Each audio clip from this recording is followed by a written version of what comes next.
London and Geneva. I think we had great momentum going into the meeting thanks to the President's trade deals. I think that the Chinese were surprised by the magnitude of the Japan deal, by the magnitude and the terms of the European deal.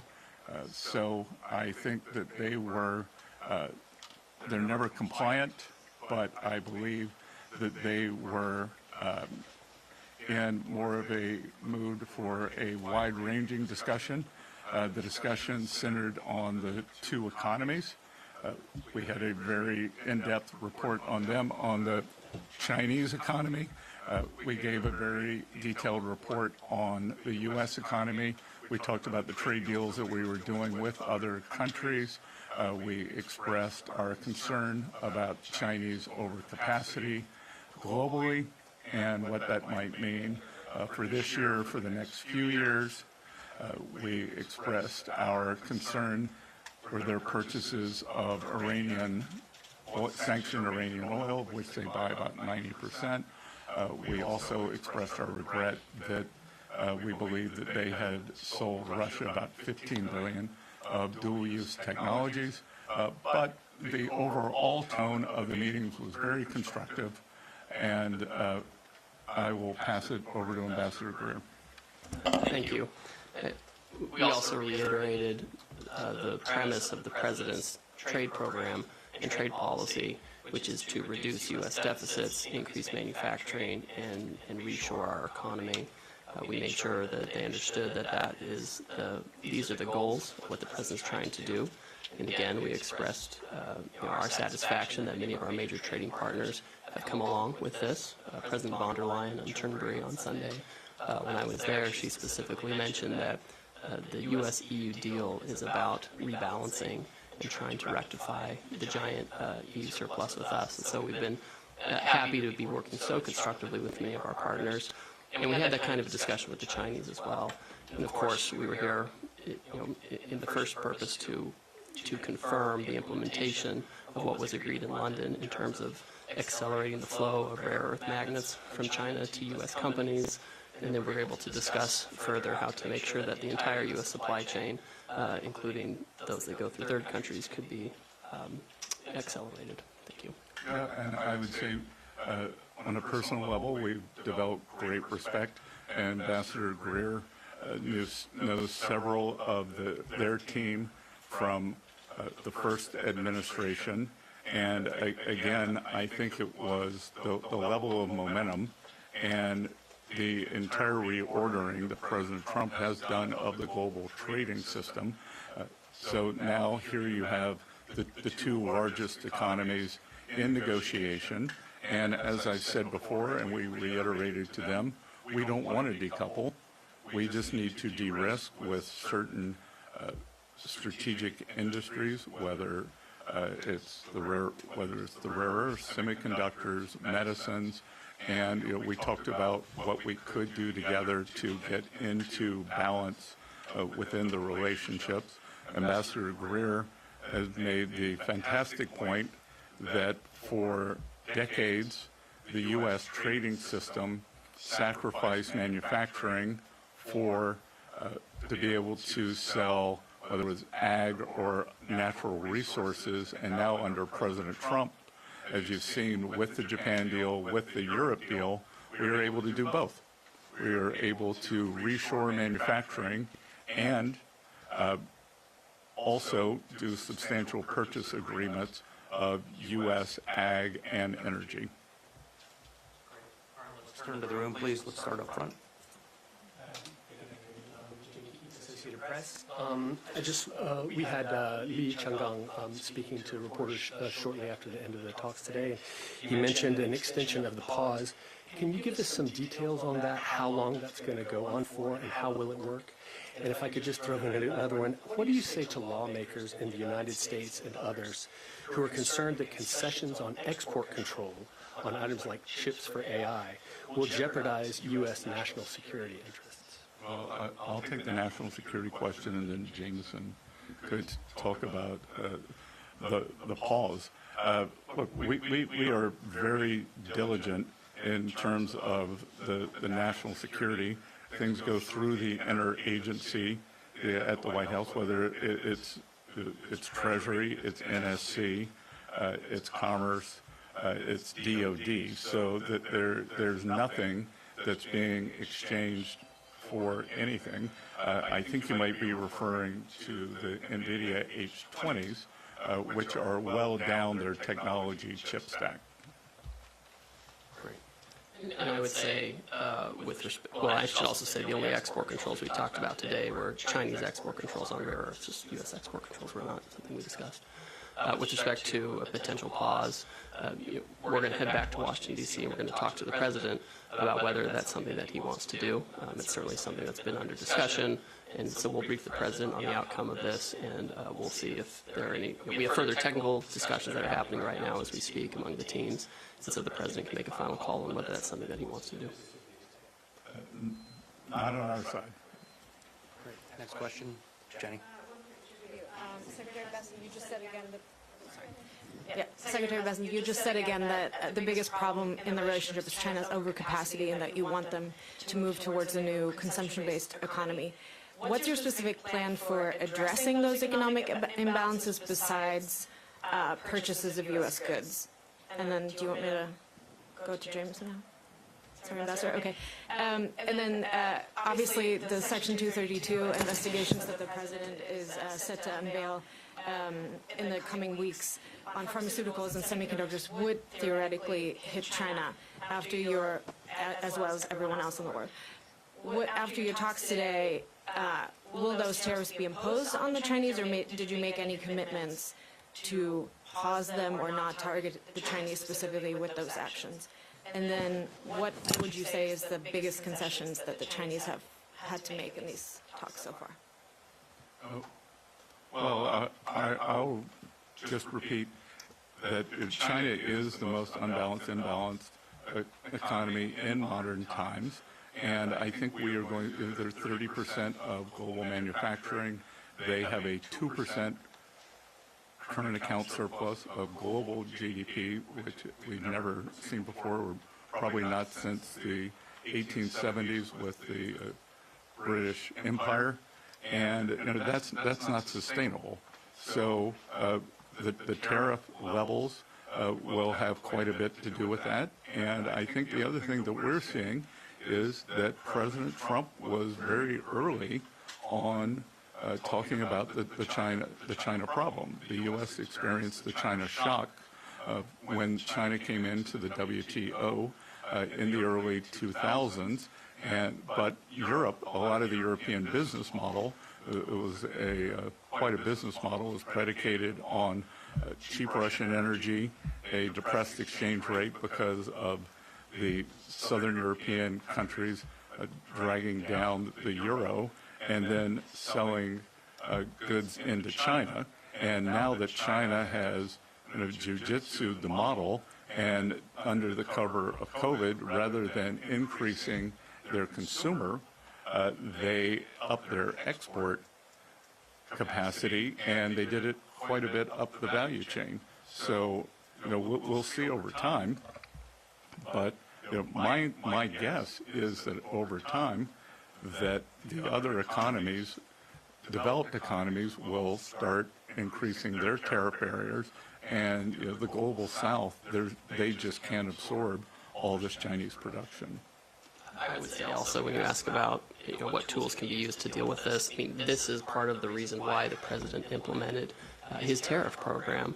Right now, if you look at the numbers, we're still tracking an annual trade deficit with China, but if you extrapolate it out from the numbers we have so far it looks like it's going to be at least $50 billion smaller this year. So that's some progress already. With respect to the Section 232, this came up during discussions. The Chinese asked us about it. What's the plan? What's the timing? We shared what information we could.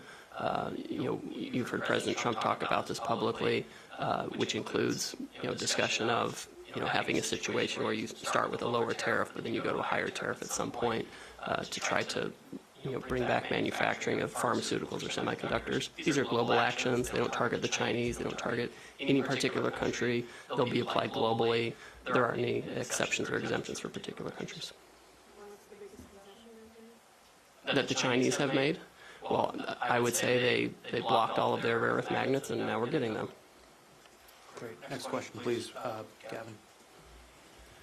Thank you both for being here. I'm just wondering if we can get some clarity on the tariff level that is threatened to happen on April 12th. I know the April 2nd tariffs were 34%. You add that to the fentanyl, 54%. That's where the tariffs are for many goods right now. So what is the overall threat to the Chinese in terms of a tariff level that could happen if there is no extension? Well, I think you've seen, I've used the word boomerang, so if we boomerang back to the April 2nd level, they would go to 34.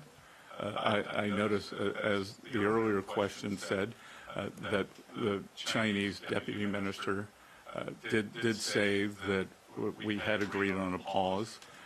We have not. Nothing is agreed until we speak with President Trump. He's on Air Force One, I believe, doing a press conference right now, and we will be seeing him in the Oval tomorrow to go over the deal with him, and then he'll decide if the pause continues as is. And just to be clear, the president has discretion to change the rate depending on the circumstances that we have, et cetera. So while the snapback rate would be 34%, he of course has discretion in the law to modify that. Yeah, my question is just the 34% is under the tariff level that's current for many goods. So would that be additive to what we have already? Would it be on top? Okay. Yes. So we're talking about the threat is that tariffs kind of in like the 80-85% level? Yeah, depending on the product. Yeah. Depending on the product. Okay. Just kind of to tamp down that rhetoric. The meetings were very constructive. We're just that we haven't given the sign off. Gotcha. Great. Thank you. Next question, please. Yes. Melissa Eddy from the New York Times. Sorry, Melissa Eddy from the New York Times. Can you tell us, please, did you discuss a potential summit between the Chinese and U.S. President, the Chinese President and President Trump? What you're thinking about in terms of that? No, the only thing we discussed was there was a recent phone call between the two leaders. On that call, President Xi invited President Trump to Beijing, but we didn't discuss that at all. What we discussed was implementing the desire of the two leaders for the trade team and the Treasury team to have trade negotiations with our Chinese counterparts. So our meetings were just to implement the will of the leaders, not to discuss if there would be a meeting. I think that was the June call, right? Yeah, June 4th or 5th. June 4th or 5th. Thank you. Great. Right behind. Hi, Clara from Jägerfeld, Channel 4 Sweden. You've also met with the Swedish government. What topics did you discuss? We discussed a wide range of topics. First of all, we want to thank the government for the fantastic venue here. Very, very good to be in Stockholm in July. And we discussed the EU deal with the U.S., of which the Prime Minister, the Finance Minister, were very supportive. The Finance Minister and I had met previously during World Bank and IMF Week in D.C. We discussed the importance of getting back to basics with the multilateral development banks. We discussed the Swedish economy and how things are going, how important trade is. Yeah, we also talked about the huge success in U.S.-EU relations over the past few weeks with the recent NATO summit, where all parties agreed to increase defense spending, and Sweden is a big part of that. And so we talked about Sweden's defense establishment. And then, of course, we also talked about the EU deal and how important that was for both sides to reach that. We also talked about U.S.-Sweden trade. We talked about automobiles made in Sweden. We talked about stainless steel. We talked about ag products like onions and carrots. We learned all about Swedish agricultural production, which is really interesting. So it was a very productive discussion, and we're grateful again for our Swedish hosts for helping us here. Just to follow up on that, when I was spoken to experts regarding the EU-US deal, some have said that it feels secure that there is a deal, but that you still can be a little bit unsure if it would change. What do you have to say to that? Right now, we have I have texts from some of my European counterparts about making sure the details are correct and fully put on paper. So we feel very confident about it, and it's truly a solid path forward for our two countries. Yep, and I think the other thing that we discussed that's very interesting is the unintended consequence of President Putin's invasion of Ukraine is bringing in Finland and Sweden into NATO, and we discussed the historic reputation of the Swedish military and how good it was to have them in NATO. Great. All right. Next question will go one more behind. Sir. Cao from Phoenix TV, Hong Kong. I believe you discussed a range of topics with your China counterpart in these 2 days. But compared to Geneva and London, do you think there any questions or issues are becoming tougher and toughest to negotiate? And as you mentioned that the U.S. is trying to convince China not to keep buying the oil, gas from Russia or Iran, will be the kind of new conditioner for the future round of talk between U.S. and China. And also, I want to know, since U.S. government has pushed the tariff globally to say push the tariff to a very high peak since 1930, as some newspapers say. But so both of you, do you think it will be concerned by the U.S. people about the potential inflation pressure and also the local economy?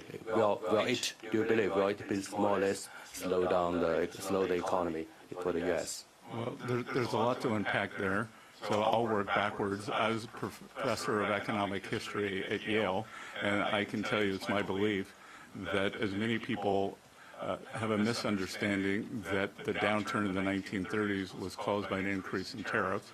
It wasn't.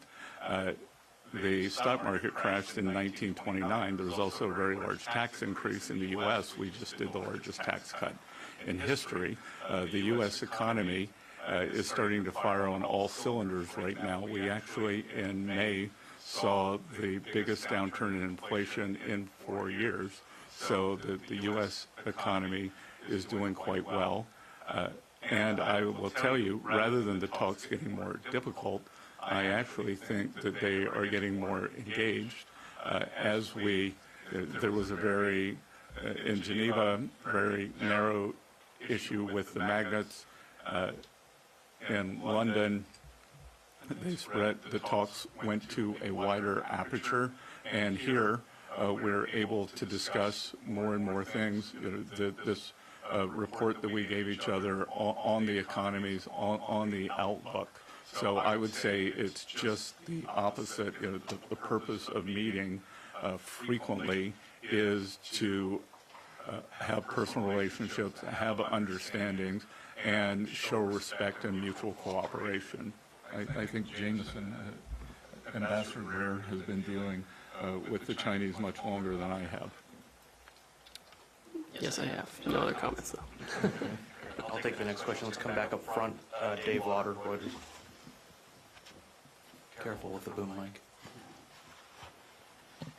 Hi, thanks. Secretary, question about Russian oil. As you know, the president has threatened possible tariffs on countries that continue to buy Russian oil 100%. China is the largest purchaser of that commodity. What was your message to the Chinese about Russian oil? Did you tell them they're on notice, they need to start to pull back? Well, we described, it's not just the president, what is making its way through the U.S. Senate, and hard to imagine anything could get 80 or 90 bipartisan votes in the U.S. Senate, is a bill that will give the president discretion to apply secondary tariffs on sanctioned Russian oil from, I believe it's from 0 to 500%. I believe he's used 100%. And we've heard from several of our European counterparts, NATO allies, even Canada, well, Canada is in NATO, that they will be following on that. So we would expect most of the Western alliance that has been supporting Ukraine to follow on that. So I think anyone who buys sanctioned Russian oil should be ready for this. What was their response to that warning? The Chinese take their sovereignty very seriously. We don't want to impede on their sovereignty, so they'd like to pay 100% tariff. Okay. Time for just about one or two more. Pam? Hi, my name is Clara Matsdatter. I'm from Affärsvärlden. I'm just wondering, you've been described as a global macro veteran and you run a hedge fund. In this moment, where would you put your money if you were still running one? United States of America. Only? Sorry? Okay. Could you just give us some insight on your current macro view outside of the U.S. as well? Well, we're seeing the euro's appreciated quite a bit this year, and the currency theory would tell you that when you get a fiscal impulse, you see that, and we've seen a big fiscal impulse coming from Europe, especially from Germany. So, and we're also going to see quite a bit more spending. With China, we are seeing that they are in disinflation. They have a real estate problem. They have a very large current account surplus. As I said, it's about 2% of global GDP, and the Chinese currency is a very difficult currency. It's probably in 3 different equilibria. You have the currency is cheap. You have 1.4 billion people who want to get their money out of China but aren't allowed to. And then you also have the threat of, will the Chinese give you your money back in 1, 2, 3, 4, 5 years if you put it in? And then, I think we are seeing the trade deals are having, contrary to the doom, gloom, and doom, pessimism that we saw at the beginning of April, that the trade deals have had little effect on the economy, and that the U.S. economy is accelerating.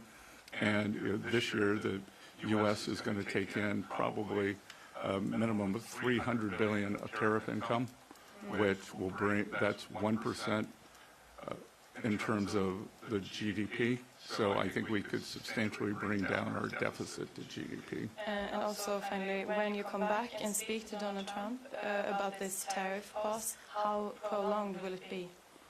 I'm sorry. If it goes the way that China just told us right before you came here? I think typically we've talked about 90 days. 90 days more? Yes. Yes, okay, thank you. Great. Guys, that's about it. He's going to have to get to his next engagement. So thank you so much for coming, everyone.